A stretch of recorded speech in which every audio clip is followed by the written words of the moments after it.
네, 오늘은 빌립보서 4장 너희 관용을 모든 사람에게 알게 하라라는 제목으로 말씀을 함께 나누도록 하겠습니다. 바울은 빌립보 교회를 위하여 편지를 쓰면서 눈물을 흘립니다. 그 이유는 빌립보 교회 사람 가운데 여러 사람들이 그리스도의 십자가의 원수로 말하고 행동하고 있었기 때문입니다. 그들의 말과 행동을 놓고 보면 자신의 생각을 쫓았고 바울의 전도와 가르침에 반대했고 결국 모두 지옥 갈 사람들이어서 불쌍해서 눈물을 흘리는 것입니다. 빌립보 교회 안에 성도 가운데 몇 사람이 왜 십자가의 원수가 되었을까요? 먼저 예수 그리스도의 말씀에 복종하지 않았기 때문입니다. 바울은 예수 그리스도의 말씀만을 가르친다고 열심히 전했는데 그들은 자기의 감정과 생각을 앞장세우고 그것을 따라갔기 때문입니다. 그래서 바울은 그 사람들의 신은 곧 자신의 배다라고 지적하는 것입니다. 그래서 그 사람들이 하는 일의 결과는 영광이 아니라 부끄러움이고 땅의 일만 생각한다. 나름 세상 현실을 잘 이해하고 잘 산다고 하지만 엉터리라는 것입니다. 나름대로 땅의 현실을 잘 이해한다. 세상을 잘 안다고 생각하는 사람들 가운데 천국 하나님 나라의 일에 대해서는 아무것도 모르는 사람들이 많다는 것입니다. 성도는 자기의 생각을 쫓지 말고 예수 그리스도의 말씀을 통하여 세상에 대하여 알아야 하고 예수 그리스도의 말씀을 통하여 세상을 이해하며 살아야 하는 것입니다. 1절 그러므로 나의 사랑하고 사모하는 형제들 나의 기쁨이요 면류관인 사랑하는 자들아 이와 같이 주 안에서 서라고 합니다. 바울은 자신이 전도하고 가르쳐서 복음을 따라 충실하게 사는 빌립보 교회 성도들을 사랑하는 형제, 보고 싶어하는 형제들이라고 말합니다. 그리고 그들은 자신의 기쁨이고 면류관 상이다라고 말합니다. 이런 그들에게 바울은 편지 마지막 글에 주 안에서 서라고 당부를 합니다. 주 안에서 서라는 말이 무엇입니까? 단호하게 굳건하게 맞서라. 예수 그리스도의 말씀만으로 말하고 생각하라는 것입니다. 자신의 생각 고집은 이제 그만하고 예수 그리스도의 말씀으로만 생각하고 말하고 거짓과 맞서 싸우라는 것입니다. 주 안에 굳게 서는 일은 지금까지 자기 생각대로 살아왔지만 이제 그리스도인으로 거듭나 주의 일을 생각하며 사는 것입니다. 2절 내가 유오디아를 권하고 순두계를 권하노니 주 안에서 같은 마음을 품으라고 부탁합니다. 유오디아, 순두계는 빌립보 교회의 여자 성도들인 것 같습니다. 그러나 이 두 사람은 사소한 문제로 대립을 하여 빌립보 교회 교인들을 불편하게 했던 것 같습니다. 유오디아 입장에서는 순두계의 말과 행동이 마음에 들지 않았고 순두계 입장에서는 유오디아가 마음에 들지 않았던 것입니다. 바울은 이런 두 사람에게 주 안에서 같은 마음을 품으라라고 권합니다. 그 마음은 무엇일까요? 바울은 디모데 후서 2장에서 복음을 전하는 디모데, 성도를 주의 군사, 군인, 병사로 칭합니다. 디모데 후서 2장 3절입니다. 너는 그리스도 예수의 좋은 병사로 나와 함께 고난을 받으라.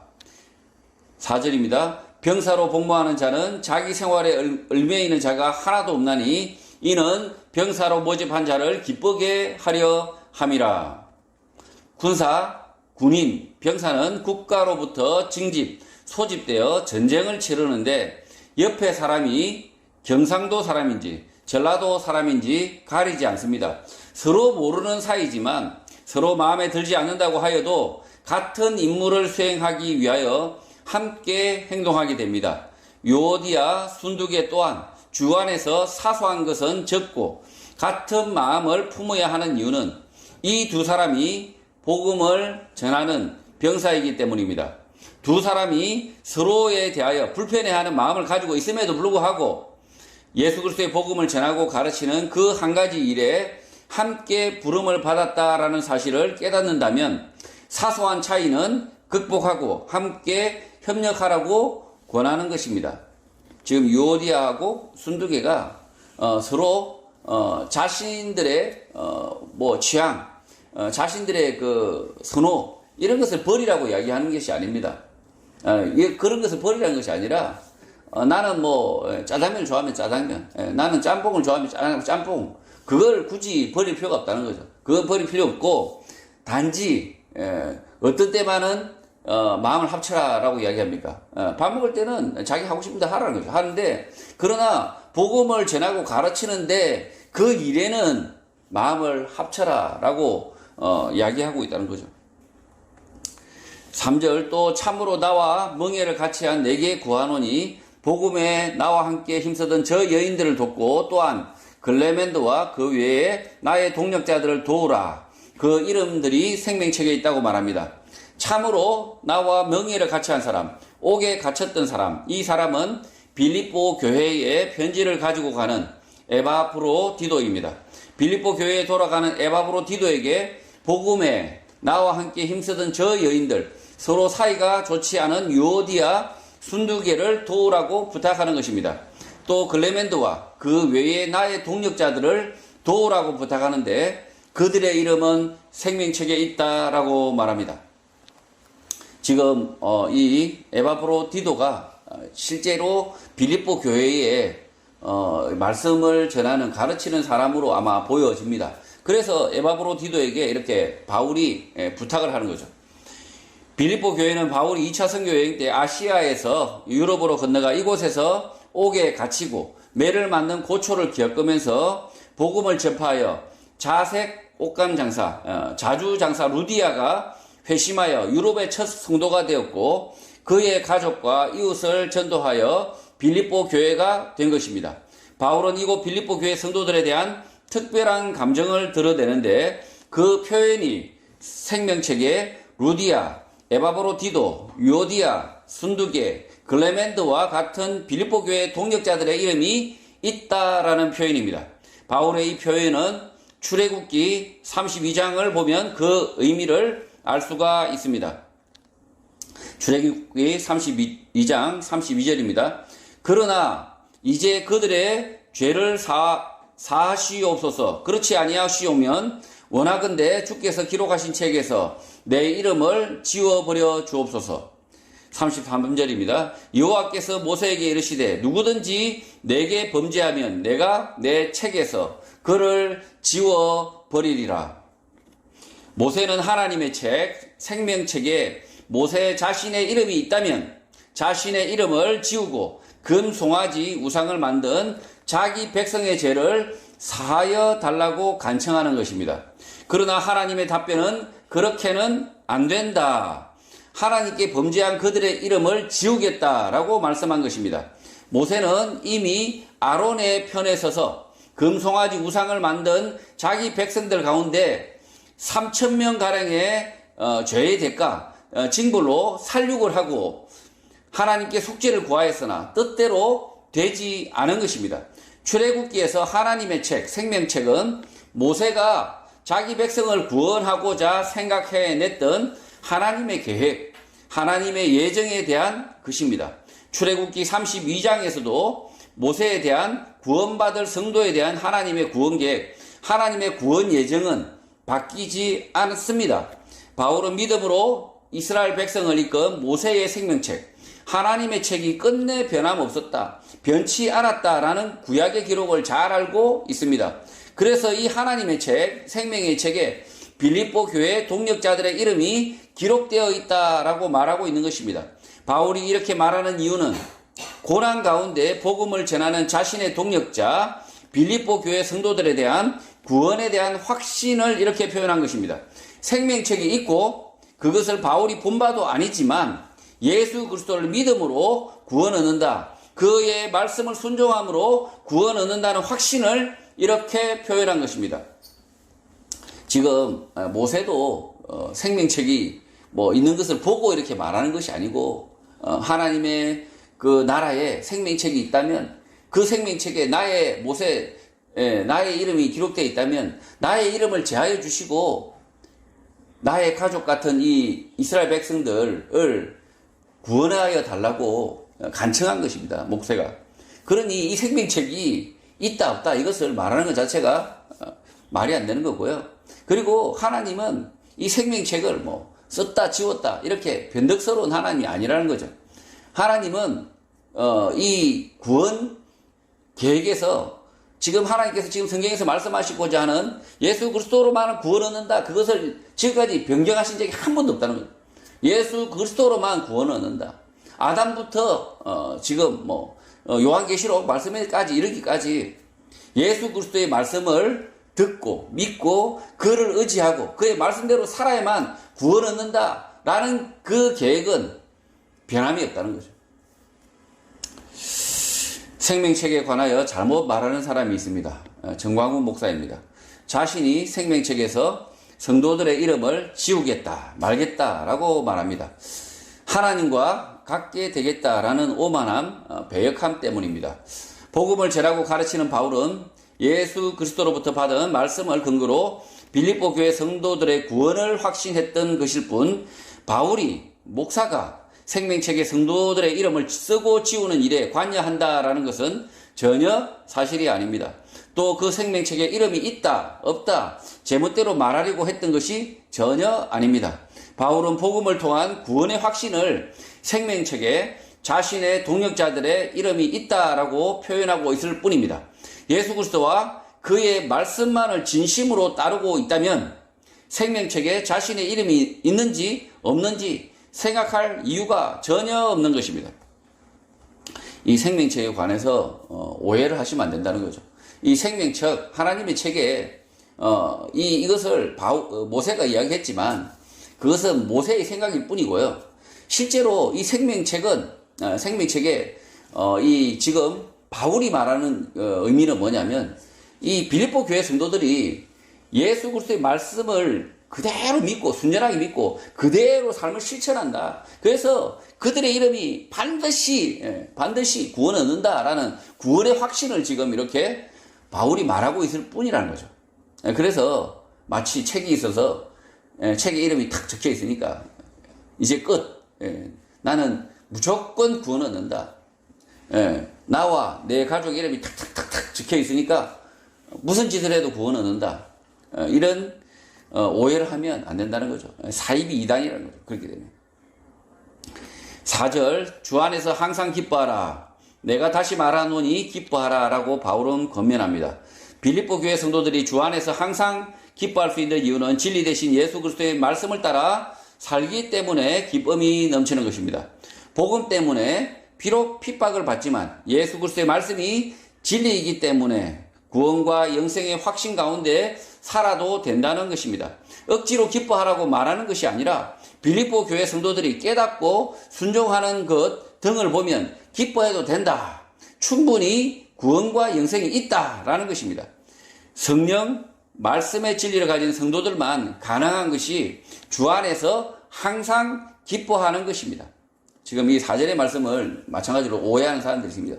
주 안에서 항상 기뻐하라고 하니까 그러니까 억지로 웃음을 짓고 억지로 마음을 기쁘게 막 생각하라라고 이렇게 종용하고 뭐 이렇게 하는 것이 아니라는 거죠. 지금 이 주 안에서 항상 기뻐하라라고 이렇게 말하는 바울이 말하는 이유는 뭐냐면 빌립보 교회 성도들이 예수 그리스도의 말씀을 바르게 믿고 있다. 바르게 순종하고 있다. 그 말씀을 쫓아 살고 있다. 그러니 너희들이 잘못 배운 게 아니고 잘못 깨달은 게 아니니까 너희들은 안심하고 걱정하지 말고 기뻐하라는 거죠. 항상 기뻐하고 그 말씀을 쫓아 살듯이 지금 하던 대로 하라는 거죠. 지금 빌립보 교회 성도들은 그냥 자신들이 지금까지 하고 있는 그대로만 하면 된다는 거죠. 그걸 지금 주 안에서 항상 기뻐하라. 내가 다시 말하노니 기뻐하라 라고 바울이 말하는 거죠. 주의 말씀대로, 예수 그리스도의 말씀대로 살지도 않으면서 억지로 웃음 짓고 기뻐하려고 하면 되겠습니까? 그건 미친 짓이죠. 지금 예수 그리스도의 말씀대로 살지 않는 교회는 기뻐할 게 아니라 통곡하고 회개해야 됩니다. 지금 빌립보 교회니까 빌립보 교회 성도들이 정말 말씀대로 순종하고 그 말씀대로 정말 고난 받으면서도 그 가운데서도 순종하면서 자기의 삶을 복음 전하는데 드리고 있으니 이들이 기뻐해야죠. 이들이 확신을 차서 살아야 되는 거죠. 그래서 바울이 빌립보 교회 성도들에게 항상 기뻐하라. 예, 다시 기뻐하라. 라고 이야기하고 있는 거죠. 예수 그리스도의 말씀을 순종하지 않고 깨닫지도 못하고 그리고 그 말씀대로 살지도 않는 교회는 눈물을 흘려야 됩니다. 땅을 치고 통곡을 해야 됩니다. 이 자기 교회를 위해서 통곡하고 기도해야 됩니다. 슬퍼해야 되는 거죠. 그런데 그런 교회들이 꼭 보면 기뻐하라. 예. 말씀대로 이렇게 뜻대로 살지도 않으면서 예. 완전 개판으로 살면서 말씀하고 완전히 자기 삶은 유리가 되어 있으면서 완전히 분리가 되어 있으면서 그런 교회들이 기뻐하라. 예. 기쁘게 사십시오.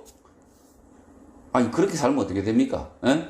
말씀하고 완전히 분리된 삶을 사는데 그런 사람들이 막 기뻐하면 그냥 지옥 가는 거죠. 시큰 기뻐하다가 꼭 그런 교회들이 쓰잘데기 없이 기뻐하는 거예요. 그냥 이런 말씀만 보고 사절의 말씀을 보면서 신났다고 그냥 소풍이나 다니고 놀러나 쳐다니면서 마치 기쁘게 생활하면서 말도 안 되는 그래서 막 기쁨이 넘친다면서 막 쿵짝쿵짝 하면서 그냥 말도 안 되는 짓이죠. 말도 안 돼. 이런 말도 안 되는 짓이 버젓이 교회에서 일어난다는 거죠. 5절 너희 관용을 모든 사람에게 알게 하라. 주께서 가까이 계신다라고 바울이 말합니다. 바울이 갑자기 관용 절제에 대하여 말하고 있습니다. 무엇 때문에 관용 절제에 대하여 말하고 있을까요? 주께서 가까이 계신다는 말과 관용은 쉽게 연결되는 말이 아닙니다.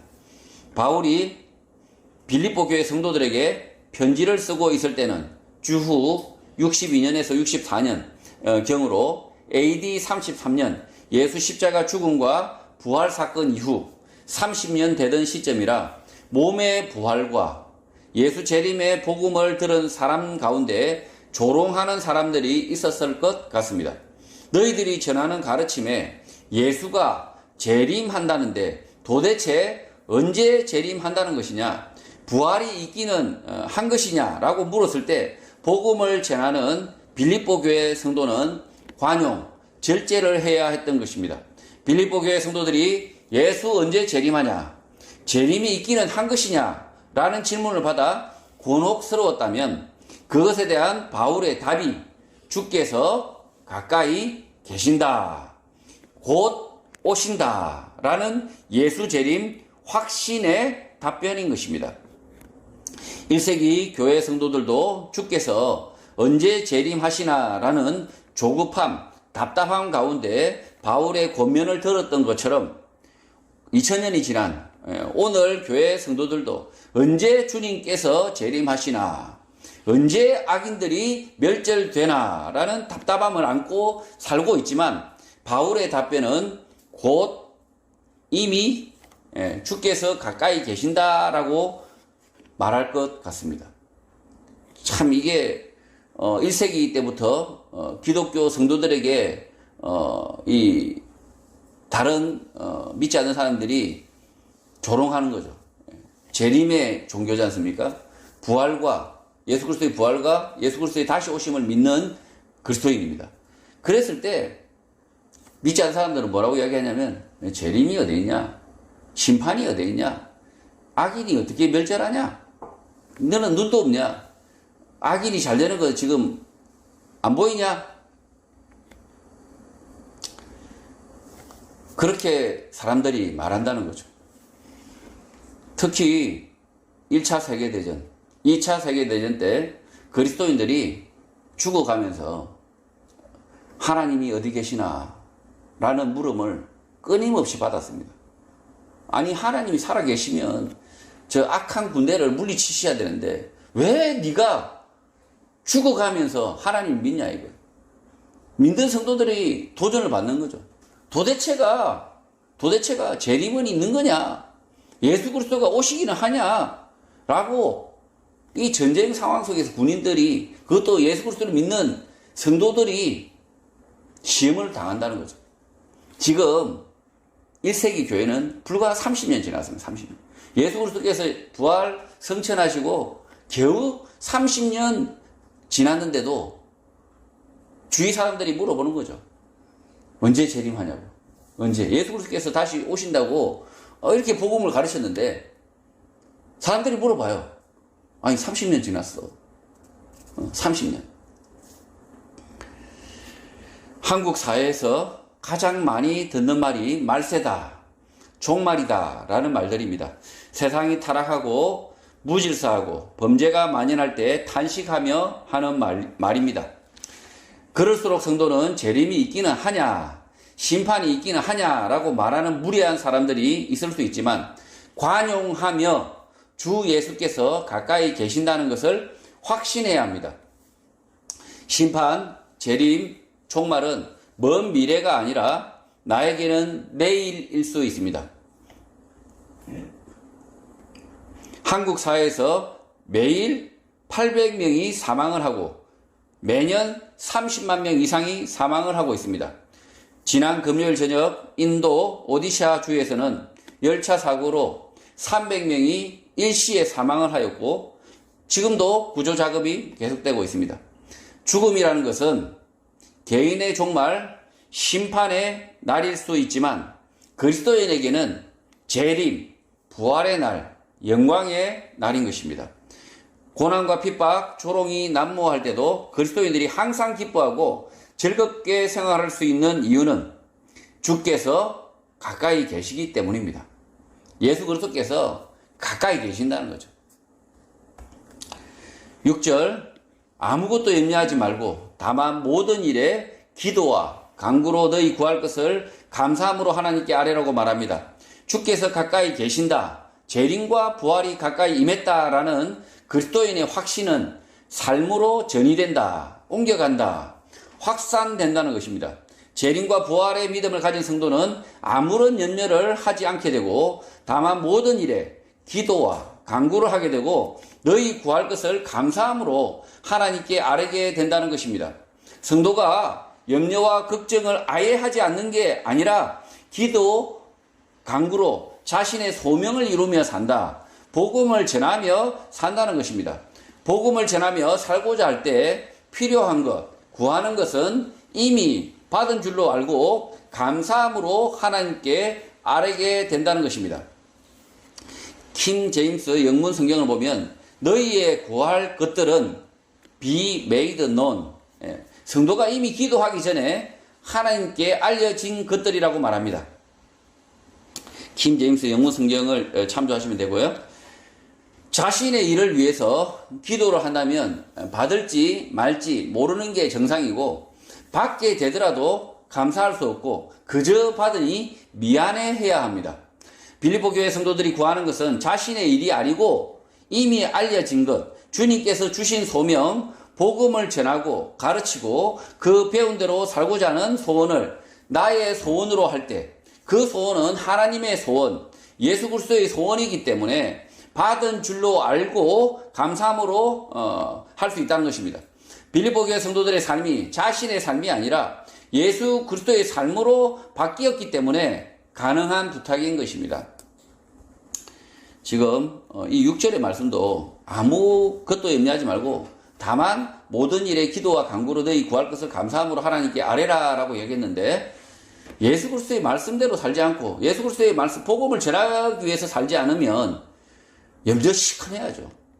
자기 생각대로 살고 자기의 일을 위해서 산다면 염려와 걱정을 쇠가 빠지게 할 수밖에 없습니다. 쇠가 빠지게 할 수 없다. 그리고 그렇게 기도한다고 해서 받을 줄로 생각하는 건 착각이라는 거죠. 자기의 생각과 자기의 삶을 살고 있는데 그 삶을 사는 사람에게 이 하나님께서 만약에 그저 기도 응답해 주시면 아니 미안해 해야죠.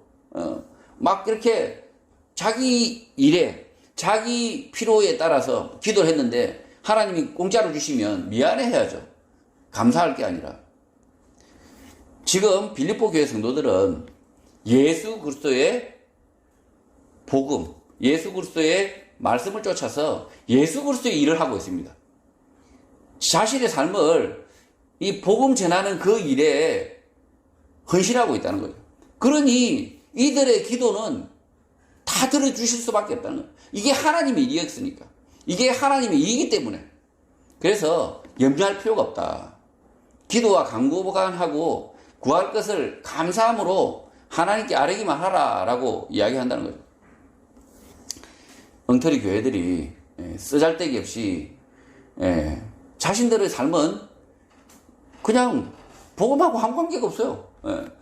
자기 뭐 먹고 사는 문제 아니면 자기 뭐 사업 그냥 자기 거예요. 자기 거. 자기 사업을 막 하면서 이 사업이 예수 그리스도의 복음과는 아무 관계도 없어요. 근데 막 기도합니다. 그러면서 받을 줄로 응답 받을 줄로 막 이렇게 척떡같이 믿어요. 도둑놈들이죠. 사실은 도둑놈들. 하나님의 것을 훔치려고 하는 자들이죠. 그러니까 이게 자기 일이고 자기 생각이고 예수 그리스도의 복음하고 관계없다면 기도하는 것 자체가 도둑놈들이죠. 기도 도둑놈들. 막 모여가지고 맨날 기도하는데 그냥 기도 도둑놈들이에요. 하나님의 것을 공짜로 훔치려고 하는 도둑놈들만 와글와글한 거죠. 그래서 복음을 따라 사는 예수 그리스도의 복음을 전하기 위해서 헌신하고 있는 이 빌립보 교회의 성도들에게 이 말씀을 주신 거라는 거죠. 염려하지 말라는 거죠. 염려할 필요가 없다. 너희들이 하는 일이 자기 일이지 아니지 않냐. 빌립보 교회 성도들이 직장을 나가고 사업을 하는데 그 일을 통해서 빌립보 교회 성도들은 그 직장이 목적이 아니었고 그 사업이 목적이 아니라 예수 그리스도의 복음에 동참하기 위해서 그 복음을 전하는 그 일에 협력하기 위해서 직장도 다니고 사업도 하고 이렇게 하고 있기 때문에 그들이 염려할 것은 없었다는 거죠. 7절 그리하면 모든 지각에 뛰어난 하나님의 평강이 그리스도 예수 안에서 너희 마음과 생각을 지킬 것이라고 말합니다. 모든 지각에 뛰어난 하나님의 평강, 화평이 있다고 바울은 말합니다. 우리는 상상하거나 이해하지 못하지만 그것을 뚫는 하나님의 평강, 평화가 있다는 것입니다. 바울이 로마 옥에 현재 갇히게 되는 상황은 바울 자신이 예상한 것이 아닌데 바울의 예상을 벗어났기 때문에 미래에 대한 불안과 공포 가운데 있어야 하지만 바울의 예상, 추정, 상상을 뛰어넘는 하나님의 평강, 평화가 예비되어 있다는 것입니다. 그 평화가 그리스도 예수 안에 있는 너희 마음과 생각도 지킬 수 있다라고 말하고 있는 것입니다. 바울은 갑작스럽게 감옥에 갇혀 불안과 공포 가운데 있어야 했지만 하나님의 놀라운 계획을 믿었고 그 믿음 가운데 자신에게 임한 하나님의 평강을 모든 지각에 뛰어난 하나님의 평강, 모든 이해를 넘어서는 하나님의 평강이라고 부르고 있는 것입니다. 그 하나님의 평강이 주 예수 안에 있는 빌립보 교회 성도들의 마음과 생각도 지킬 수 있다고 확신하는 것입니다.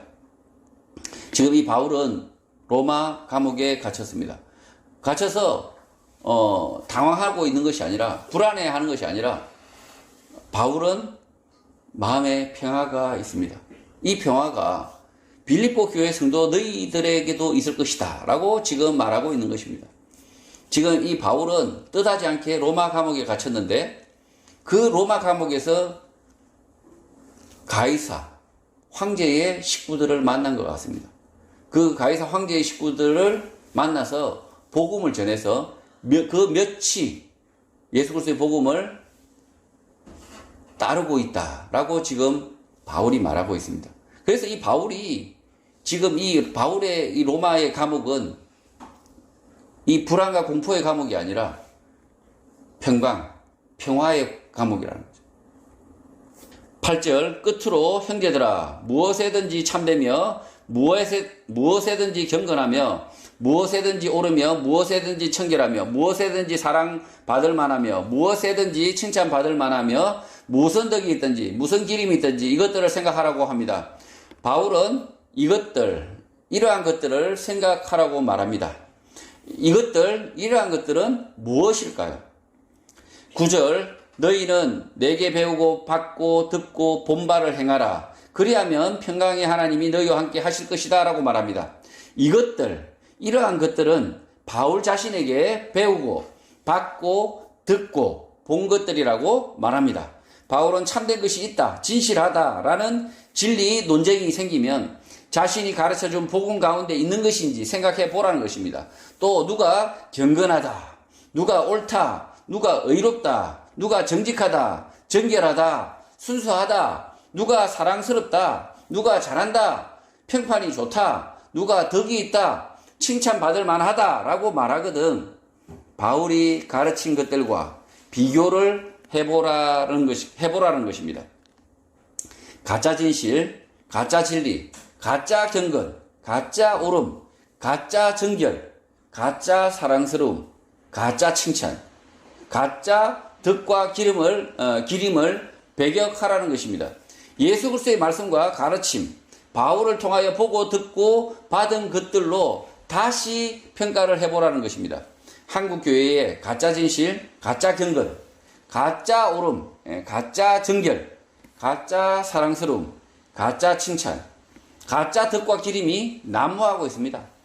그 이유는 복음 말씀을 통하여 생각하지 않고 사람들의 생각, 사람들의 평판, 다수의 생각과 교회의 잘못된 전통을 통하여 경건하다, 옳다 이렇게 판단하기 때문에, 그렇게 생각하기 때문입니다. 한국교회 금요일이나 주일에 모이는 찬양 예배가 경건합니까? 바울이 뭐 경건한 것이 있거든 이것을 생각하라고 하잖아요. 그러니까 우리가 찬양 예배를 경건하다, 거룩하다 라고 생각하잖아요. 그러면 말씀을 한번 생각해보라 이 말이에요. 그 찬양 예배가 진짜 경건하고 받을 만한 것인지 의로운 것인지 한번 생각해보라는 거예요. 정말 사랑할 만한, 칭찬받을 만한 모임과 활동입니까? 이 교회마다 하고 있는 찬양 예배가 정말 사랑할 만하고 칭찬받을 만한 모임과 활동이냐 이 말이에요. 바울은 자신에게 보고 듣고 배운 것들을 통하여 곰곰이 생각하라, 판단하라고 말하고 있습니다. 바울은 빌립보 교회 성도들의 모임과 활동들에 대하여 이래라 저래라 할 수 없는 형편이지만 그 모임, 활동은 자신에게서 보고 듣고 배운 것들, 예수 그리스도의 말씀으로 다시 평가되길 바라고 있는 것입니다. 자기들이 하고 싶다고 하는 것이 아니라 주님께서 말씀하시고 주님께서 말씀하신 대로 모이고 활동하라는 것입니다. 그렇게 하면 자신이 경험하고 있는 평강의 하나님이 너희와 함께 계실 것이다 라고 바울은 말합니다. 바울은 빌립보 교회 성도들의 모임과 활동 가운데 하나님과 함께하는 모임, 활동이 되길 바라고 있는 것입니다. 오늘 한국교회 모임과 활동도 하나님이 함께하는 모임, 활동이어야 하는데, 그렇게 되려면 바울을 통하여 본 바, 들은 바, 깨달은 것을 통하여 모임과 활동을 곰곰이 생각하고 재평가를 해봐야 하는 것입니다. 한국교회의 대표적인 모임에 대한 재평가가 필요한 것은 찬양 예배, 막 시큰 이렇게 노래 부르는 거, 이거 재평가 해봐야 되죠. 또 뭐가 있습니까? 교회 활동 중에 바자회 이런 거 재평가 해봐야 됩니다. 정말 그게 예수 그리스도께서 말씀하신 대로 지금 이렇게 자신들이 하고 있는지. 바자회가 또 마찬가지입니다. 한국 교회가 이 성도들을 구제하는, 가난한 이웃들을 돕는 그런 활동들도 마찬가지입니다. 그런 활동을 할 때 착하다 이렇게 생각하고 있잖아요. 착하다. 정말 착할까요?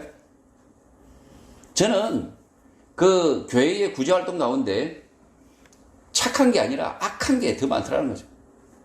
교회가 생색내기 위해서 위선적이더라는 거죠.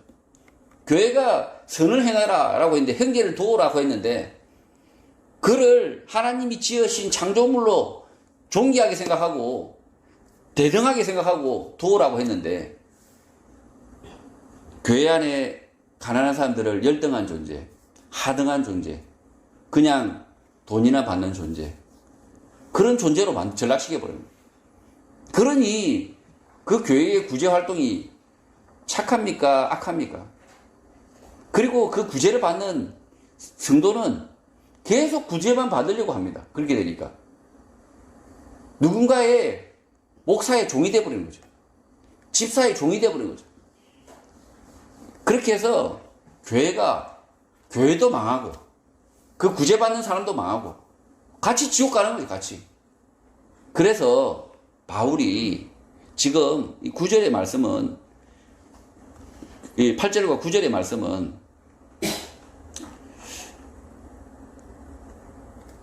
그런 이유로 지금 바울이 말하고 있다는 거죠. 무슨 착한 것이 있거나, 무슨 경건한 것이 있거나, 무슨 어렵다고 하는 것이 있거나, 무슨 사랑스러운 것이 있다고 한다면 재평가해보라는 거죠. 진짜 그게 사랑스러운 일인지 재평가해보라는 거죠. 오히려 더 사악한 짓일 수도 있다는 거죠. 교회가 사악한 짓을 해놓고도 그것을 마치 자랑으로 생각하면 안 된다는 거죠. 조국과 그 엄마 정경심 씨가 자기 아들 시험 문제를 같이 풀어줬습니다. 아주 착한 일인가요?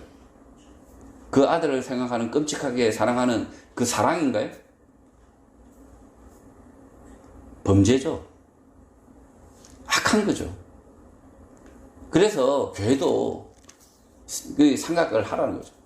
교회도 자신들이 하는 일들에 대해서 제발 그 일들이 정말 예수 그리스도의 말씀이 부탁하신 것인지, 예수 그리스도의 말씀과 부합하는 건지, 그래서 바울이 하던 설교, 그리고 바울이 하던 행동, 그리고 바울이 보여주는 것들, 이런 것들을 잘 생각해 보라는 거죠.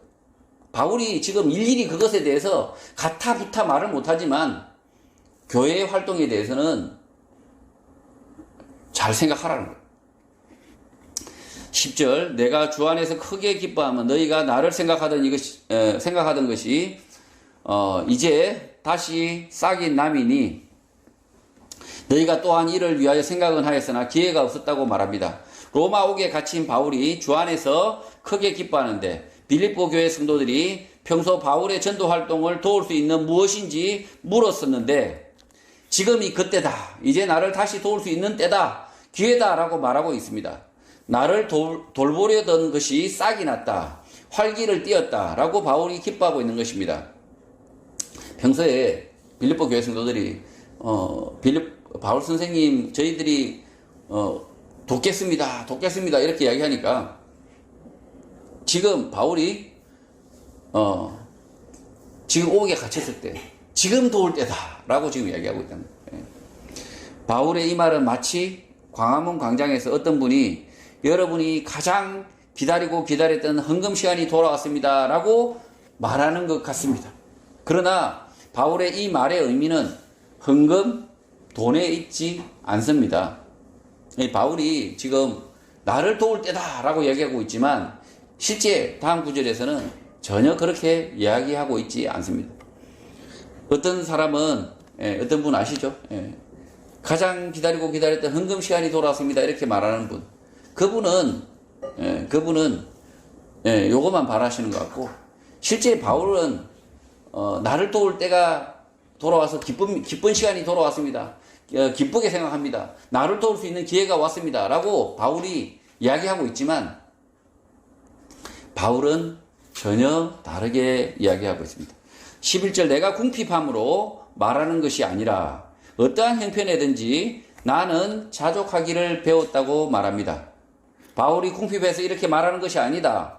헌금하라고 말하는 게 아니라고 분명하게 말합니다. 바울 자신은 어떠한 형편에든지 자족한다. 스스로 일해서 자신의 필요를 채울 수 있다. 없으면 없는 대로 살 수 있다. 라고 말하고 있는 것입니다. 그러면 왜 빌립보 교회 성도들이 바울을 돕고자 할 때 크게 기뻐할까요? 그 이유는 아래 14절에 나와 있습니다. 빌립보 교회 성도들이 자신의 괴로움에 함께 참여하였다. 복음으로 인한 핍박에 동참했기 때문이다 라고 말하고 있는 것입니다. 이 빌립보 교회 성도들이 지금 바울은 옥에 갇혀가지고 돈이 필요하지 않습니다. 오히려 더 돈이 필요 없다는 거죠. 그런데 이 바울이 기뻐하는 이유는 뭐냐면 빌립보 교회 성도들이 그 옥에 갇힌 그 바울의 고난의 핍박에 동참했기 때문이다. 마음으로 동참하려고 하기 때문이다라고 지금 이야기하고 있다는 거죠. 12절, 나는 비천에 처할 줄도 알고 풍부에 처할 줄도 알아 모든 일 곧 배부름과 배고픔과 풍부와 궁핍에도 처할 줄 아는 일체의 비결을 배웠다고 말합니다. 바울은 복음을 전하는 전도자, 말씀을 가르치는 목사의 직분 등을 수행했지만 스스로 노가다, 현장에서 일도 해봤고 공장의 취업도 해봤고 식당에서 주방 설거지 일도 해봤고 대학교에서 교수로도 가르쳐 보기도 했다라고 이렇게 말하고 있다는 것입니다. 그것에 비천에 처할 줄도 알고 풍부에 처할 줄도 알았다. 모든 일 곧 배부름과 배고픔과 풍부와 궁핍에도 처할 줄 아는 일체의 비결을 배웠다고 말하는 것입니다. 바울은 복음을 위하여 자신의 직업, 삶의 모양을 바꾸어 왔지만 부끄러워하지 않는 것입니다. 바울이 대학에서도 가르쳐 봤고요. 그리고 노가다판에도 가보고요. 이렇게 한다는 거죠, 바울은. 그래서 이 바울은 일체의 비결을 배웠다라고 이야기하고 있다는 거죠. 바울이 자신이 하는 그 일에 대해서 아무것도 부끄러워하지 않는다는 거죠. 복음을 위해서라면 노가다도 돼보고 복음을 위해서라면 교수도 되고 그래서 무엇이든 한다는 거죠. 무엇이든. 이 바울 선생은 무엇이든 한다는 거죠. 13절 내게 능력 주시는 자 안에서 내가 모든 것을 할 수 있다라고 바울은 말합니다. 나를 강하게 하시는 그리스도, 그를 통하여 내가 식모살이도 할 수 있다. 뭐든 할 수 있다 라고 바울은 말하고 있습니다. 복음을 전하고 가르치는 그 일을 위하여 바울은 뭐든지 부끄럽게 생각하지 않고 할 수 있다라고 말하고 있는 것입니다. 이 말씀을 오해하여 성도는 뭐든 할 수 있다. I can do it. 모든 일을 할 수 있다. impossible. 이러면서 긍정적인 삶의 태도, 적극적인 삶의 자세와 같은 자기 개발 같은 것을 가르치는 게 아닙니다. 성도는 복음을 전하고 가르치는 그 일을 위하여 자신에게 주신 재능, 능력을 최대한 발휘하여 직업도 바꿀 수 있다. 주어진 일을, 그 어떤 주어지는 일도 부끄럽지 않게 생각하고 할 수 있다라고 가르치고 있는 것입니다. 지금 이 13절의 말씀을 하여튼 말씀으로 살지 않는 교회가 더럽게 오해하죠. 예수 그리스도의 말씀을 쫓아 살지 않는 교회가 내게 능력 주시는 자 안에서 내가 모든 것을 할 수 있다. 이렇게 아주 그냥 자신만만하게 예수 그리스도만 믿으면 모든 것이 잘 된다. 이렇게 사기를 치는 거예요. 사기. 이건 사기죠. 사기. 지금 바울이 말하고 있는 내게 능력 주시는 자 안에서 내가 모든 것을 할 수 있다라는 이 말은 그 쪽팔리는 일도, 남이 부끄럽게 생각하는 그 일도 하다못해 가장 사람들이 하기 싫어하는 3D 직종이라도 할 수 있다라는 그 이야기입니다. 지금 그 이야기를 하고 있는데 엉뚱하게 성도들은 만사형통이다. 성도들은 일이 다 잘 된다. 이렇게 사기치면 바울을 모독하는 겁니다. 바울이 그렇게 살지 않았다는 거죠. 14절 그러나 너희가 내 괴로움에 함께 참여하였으니 잘하였다고 바울은 말합니다. 바울은 스스로 일하여 자신의 생계를 꾸릴 수 있었고 없으면 없는 대로, 있으면 있는 대로 잘 살 수 있지만 바울이 감옥에 갇혔다는 소식을 들은 빌립보 교회 성도들이 바울을 돕고자 한다는 소식을 듣고 크게 기뻐하는데 그 참여, 그 도움은 자신의 괴로움, 복음으로 인한 핍박에 동참하는 것이다. 잘하고 있다. 라고 말하고 있는 것입니다. 빌립보 교회는 처음 회심한 자주장사 루디아를 비롯하여 실제 바울의 복음 전도에 가장 많은 헌금을 했던 것 같습니다. 그래서 바울이 감사하다라는 말을 자주 전했어야 했지만 감옥에 갇히기 전에는 하지 않았던 것으로 보입니다. 그 이유는 빌립보 교회 성도들을 위해서 그렇게 했던 것입니다. 바울이 무심하거나 싸가지가 없어서가 아니라 빌립보 교회 성도들이 오해할 수 있어서 감옥에 갇히기 전에는 감사하다라는 말을 쉽게 하지 않았고 감옥에 갇히고 나서도 내 괴로움이 함께 참여했으니 잘했다라고 말하고 있는 것입니다. 지금 에바브로디도 편을 통해서 헌금을 들고 온 거예요. 들고 왔고 그래서 그 헌금을 받았는데 이 바울은 그 헌금을 받아서 기쁜 것이 아니라 빌립보 교회 성도들이 예수 그리스도의 말씀을 쫓아서 살고 있고 그 말씀을 전하기 위해서 그 바울의 복음 전도에 그 빌립보 지역을 책임을 지고 지금 복음을 전하고 있고, 바울이 전한 복음을 그대로 다시 복사를 하면서 가르치고 있는 그 상황을 보고 뭐라고 이야기합니까? 내 괴로움에 참여해서 너무나 기쁘다라고 이야기하고 있다는 거죠. 15절 빌립보 사람들아 너희도 알거니와 복음의 시초에 내가 마게도냐를 떠날 때에 주고받는 내 일에 참여한 교회가 너희 외에 아무도 없었다고 말합니다. 빌립보 교회 성도들은 바울의 복음 전도 여행 초기부터 대단한 기여를 했고, 바울은 빌립보 교회 성도들을 자신의 동역자로 여겼던 것입니다. 빌립보 교회 이전에 예루살렘 교회, 안디옥 교회 등도 있었지만 너희 외에 아무도 없었다. 바울의 복음에 동참하는 사람들은 빌립보 교회 성도들밖에 없었다라고 말하는 것입니다. 지금 이 빌립보 교회 성도들 외에는 실제로 바울에게 헌금을 보태거나 뭐 이렇게 하지 않았던 것 같습니다. 근데 빌립보 교회는 했다는 거죠. 이 빌립보 교회 처음 자주장사 루디아가 그 장사꾼이었는데 꽤 장사가 잘 되었는지 이 루디아를 통해서 빌립보 교회 성도들이 많이 전도가 됩니다. 그러니까 루디아와 같이 장사를 하는 사람들이 예수를 믿었는지, 아니면 동업하는 사람들, 아니면 그 루디아 밑에서 일하는 사람들이 예수를 믿었는지 모르겠지만, 어쨌든 이 빌립보 교회 성도들이 바울의 그 전도 여행에 아주 큰 후원자였다는 거죠. 제가 최근 마태복음 설교집 평신도가 전하는 마태복음이라는 책을 출판할 때 도움을 준 교회는 예수원 교회 성도들 외에 아무도 없었다라고 말하는 것과 같습니다. 저도 제가 25년간 다닌 교회가 있습니다. 있는데 그 교회는 저를 잊은 것 같지만 그러니까 바울도 안디옥 교회가 있었고 예루살렘 교회가 있었지만, 그 바울이 복음 전하고 있음에도 불구하고 예루살렘 교회, 안디옥 교회는 바울을 돕지 않아요. 그런데 빌립보 교회, 처음 믿은 그 빌립보 교회 성도들이 돕고 있다는 거죠. 복음을 전하고 바르게 가르치는 일은 그가 바울이든 그가 누구든 참여해야 합니다. 바울이 하는 일이 주님의 일, 하나님의 일이라고 확신을 했던 빌립보 교회 성도들처럼 남의 일이 아니라 내 일로 여겨야 한다는 것입니다. 물론 그 사람이 바르게 복음을 전하는 사람, 바울과 같은 사람이어야 합니다.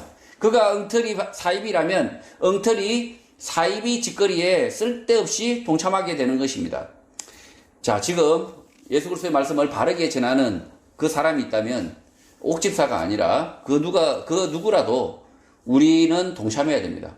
우리가 동참할 수 있고 협력할 수 있다면 함께 그 사람의 일에 동참하는 것이 주의 일을 하는 것이라는 거죠. 16절 데살로니가에 있을 때에도 너희가 한 번뿐 아니라 두 번이나 나의 쓸 것을 보내었다고 말합니다. 바울은 빌립보 교회 성도들이 도왔던 것을 매우 자세하게 기억하고 있습니다. 평소 이전 듯이 바울은 말하고 행동하고 있지만 그 일들을 자세히 기억하고 있었던 것입니다. 그럼에도 불구하고 바울은 겉으로 내색하지 않았다가 지금 감옥에 갇혀서 돈 쓸 일이 없자 이렇게 말하고 있는 것입니다. 바울은 빌립보 교회 성도들이 이렇게 도운 것을 잘 기억하고 있어요. 그러나 한 번도 감사하다 이렇게 내색하지 않았던 거죠. 아주 그냥 무응답으로. 그래서 빌립보 교회 성도들이 이렇게 생각할 수 있죠. 저 바울 저놈은 싸가지가 없나? 왜 우리가 이렇게 돕는데 한 번도 고맙다는 말이 없지? 이렇게 생각할 수 있다는 거죠. 그러나 빌립보 교회 성도들은 이미 바울을 잘 알고 있는 거죠. 바울이 그 빌립보 교회 성도들을 위해서 그런 마음을 표현하지 않았고, 실제로 돈이 필요 없는 지금 감옥에 갇힌 이 상황에서 오히려 감사하다. 아니 지금 감옥에 있는데 헌금 보내봤자 뭐 하겠어요. 17절 내가 선물을 구함이 아니요 오직 너에게 유익하도록 풍성한 열매를 구한다고 말합니다. 바울은 지금 이렇게 편지 쓰는 것이 빌립보 교회 성도들로부터 선물을 구하는 것이 아니다.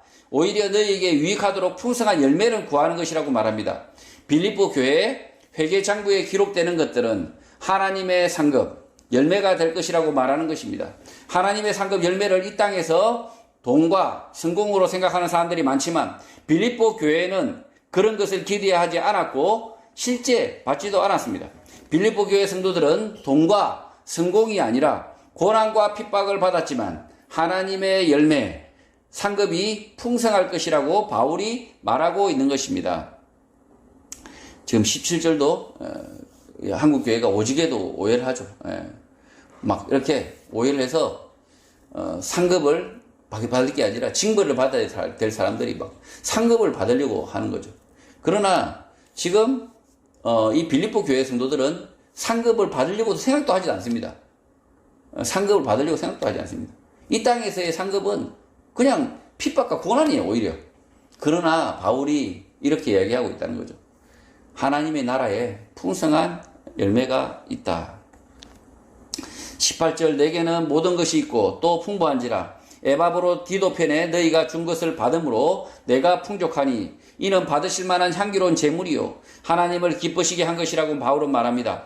바울은 내게 모든 것이 있고 풍족하다고 말합니다.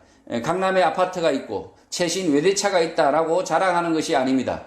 감옥에 갇혀서 접견을 하고 있습니다. 그럼에도 불구하고 내게 모든 것이 있다, 풍족하다라고 말하고 있는 것입니다. 이미 풍족하지만 에바브로디도 편에 너희가 준 것을 받아 풍족하다. 빌립보 교회 성도들의 헌물에 대하여 바울이 언급하고 있는 것입니다. 에바브로디도는 빌립보 교회 성도들의 헌금뿐만 아니라 자신이 로마로 이동을 하면서 일하며 벌어들인 돈까지 더하여 바울에게 전달을 했는데 이 돈은 필요가 없다. 이미 풍족하다라고 말하는 것입니다. 실제 바울에게 전달된 이 돈은 바울에게 필요한 것이 아니라 바울과 함께했던 로마에 있는 복음의 동력자들에게 필요했고 바울이 받아 그들을 위해서 사용했을 것으로 보입니다. 이 헌물에 대하여 바울은 하나님이 받으실 만한 향기로운 제물이고 하나님을 기쁘시게 하는 것이라고 말합니다. 바울이 먼저 기뻐했겠지만 이 헌물은 하나님을 기쁘시게 하는 헌물이 될 것이라고 말하고 있는 것입니다. 지금 바울은 돈을 받아서 이렇게 기쁜 것이 아니라 실제로는 그 빌립보 교회 성도들의 믿음의 헌신을 보고 기뻐하는 거죠. 그러나 이 헌금은 어떻게 쓰여졌습니까? 로마의 교회에 있는 성도들을 위해 쓰여졌다는 거죠. 로마의 교회에 흩어져 있는 성도들을 위해서 이 헌금들이 쓰여졌다. 19절 나의 하나님이 그리스도 예수 안에서 영광 가운데 그 풍성한 대로 너희 모든 쓸 것을 채울 것이다 라고 말합니다.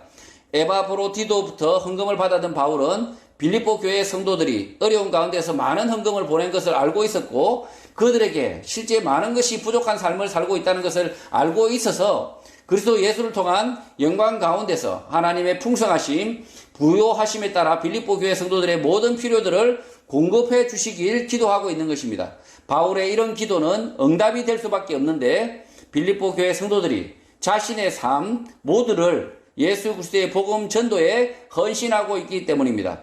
하나님으로부터 모든 쓸 것을 체험받고자 한다면 예수 그리스도의 복음을 위하여 전적으로 헌신하면 됩니다. 그러니까 모든 기도 응답을 받고 싶다. 100% 기도 응답을 받고 싶다. 그럼 어떻게 하면 됩니까? 예수 그리스도의 복음에 전적으로 헌신하시면 됩니다.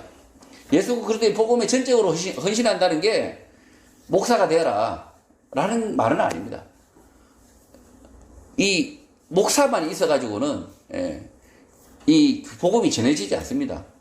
구두도요 옛날에 이 찍새가 있고 구두를 이렇게 막 걷어오는 찍새가 있고 닦는 사람이 있습니다. 딱새가 있습니다. 이 찍새와 딱새가 잘 협력을 해야 구두 닦기 장사가 되죠. 그런 것처럼 복음을 위해서 전적으로 헌신하는 것은 열심히 공부해서 신학교 가라는 이야기 아니라는 거죠. 20절 하나님 곧 우리 아버지께 세세무궁하도록 영광을 돌릴지어다. 아멘. 이렇게 바울은 권면을 마칩니다. 빌립보 교회 성도들의 헌신의 결과 빌립보 교회 성도들의 영광이 영원히 있다라는 것이 아니라 하나님 우리 아버지께 영광이 영원히 있다. 그렇게 되기를 간절히 원한다. 아멘. 이렇게 기도하는 것입니다. 하나님 아버지께 영광이 영원 무궁토록 있기를 원하는 이유는 하나님의 구원 계획, 하나님의 섭리, 하나님의 성취가 바울과 빌립보 교회 성도들에게 일어나기 때문입니다. 20절을 보면 빌립보 교회 성도들이 실망을 해야 됩니다. 오히려 이 성도들을 칭찬해야 되는데 빌립보 교회 성도들을 칭찬해야 되는데 이 바울의 이 빌립보서의 마지막 편지의 글의 마무리는 우리 아버지께 무궁하도록 영광을 돌릴지어다 라고 이야기하고 있다는 거예요. 이렇게 많은 헌금을 걷어서 아주 수고하고 아주 피땀을 흘려서 큰 헌금을 들고 보내온 이 빌립보 교회 성도들이 너무 감사하다. 너희들은 정말 대단한 성도들이다. 라고 이렇게 편지가 마무리돼야 되는데 그게 아니라 곧 우리 아버지께 세세 무궁하도록 영광을 돌릴지어다. 아멘. 이렇게 마무리된다는 거죠. 자, 이 빌립보 교회 성도들이 예수 그리스도를 믿고 구원 얻고 그리고 이 복음에 동참해서 헌금을 하는 이것은 하나님의 섭리, 하나님의 계획, 하나님의 성취라는 거죠. 하나님의 성취로 생각하고 바울이 아멘 이렇게 한다는 거죠. 21절 그리스도 예수 안에 있는 성도에게 각각 문안하라. 나와 함께 있는 형제들이 너희에게 문안한다고 말합니다. 바울과 디모데 그리고 로마에 있는 성도들이 빌립보 교회 성도들에게 잘 있다고 인사를 전하는데 빌립보 교회 성도들뿐만 아니라 만나는 모든 성도들에게 연락하라, 문안하라 라고 말하고 있는 것입니다. 빌립보 교회 성도들뿐만 아니라 이웃 교회 성도들도 문턱을 만들어서 서로 연락을 끊고 지내지 말고 서로 연락하고 문안을 하라는 것입니다. 그러니까 빌립보 교회가 안디옥 교회 성도들하고도 연락도 하고 예루살렘 교회 성도들하고도 연락하고 그렇게 연락이 되고 서로 만나야 될 사람들은 만나서 교류하라는 거죠. 22절 모든 성도들이 너희에게 문안하되 특히 가이사의 집 사람들 중 몇이 문안을 한다고 말합니다. 가이사는 당시 로마 황제를 일컫는 말로 가이사의 집 사람들 중 몇은 황제의 가족들이거나 친인척들입니다. 그들 가운데 몇 사람이 바울의 복음을 듣고 회심하여 빌립보 교회 문안에 동참하고 있는 것입니다. 로마로부터 핍박받는 빌립보 교회 성도들이 이 소식을 들을 때 소름이 끼쳤을 수 있습니다. 바울이 감옥에 갇혔다고 하는데 로마 황제의 일가 가운데 몇 사람이 그 바울을 통하여 복음을 들었고 함께 한다는 소식이어서 놀라워한다는 것입니다. 바울이 옥에 갇힌 건 가이사 로마 정권 때문입니다. 근데 그 가이사의 그 친인척 중에 몇 사람이 바울과 함께 있다는 거죠. 바울과 뜻을 같이 하고 복음을 듣고 순종하고 있다는 거예요. 그러니 빌립보 교회 성도들이 이 소식을 처음 들었을 때 어떻게 생각하겠습니까? 깜짝 놀라는 거죠. 깜짝. 23절 주 예수 그리스도의 은혜가 너희 심령에 있을지어다 라고 바울은 빌립보서 편지글을 마무리합니다. 바울은 우리 주 예수 그리스도의 은혜가 너희에게 있을지어다 라고 말하는데 예수를 지칭할 때 우리 주 예수 그리스도라고 말합니다. 바울과 빌립보 교회 성도 모두 그의 종이다. 같은 집의 종이다 라고 말하고 있는 것입니다. 노예가 있었던 로마 시대 당시에는 주인이 있고 그 주인 밑에 여러 종들이 있었는데 그 종들은 주인의 이름으로만 불렸는데 누구누구네 집 종 이렇게 불렸죠. 그 표현이 우리 주 예수 그리스도라는 것입니다. 예수 그리스도 집에 우리는 다 종들이다 라는 표현이라는 거죠. 바울은 자신을 빌립보 교회 성도들과 동등한 같은 종들이라고 생각하고 있었고 우리들의 주인은 예수 그리스도다 라고 천명하고 있는 것입니다. 우리가 예수 그리스도의 집의 하인들이기 때문에 그의 은혜, 진리, 말씀이 영원히 있다는 것입니다. 성도 여러분, 우리 주 예수 그리스도의 은혜가 예수온 교회 성도 모두에게 있기를 원합니다. 예수 그리스도의 말씀 진리가 모든 성도들에게 있어서 하나님 나라에 들어갈 때까지 인도하여 주시기를 예수 그리스도의 이름으로 축복합니다.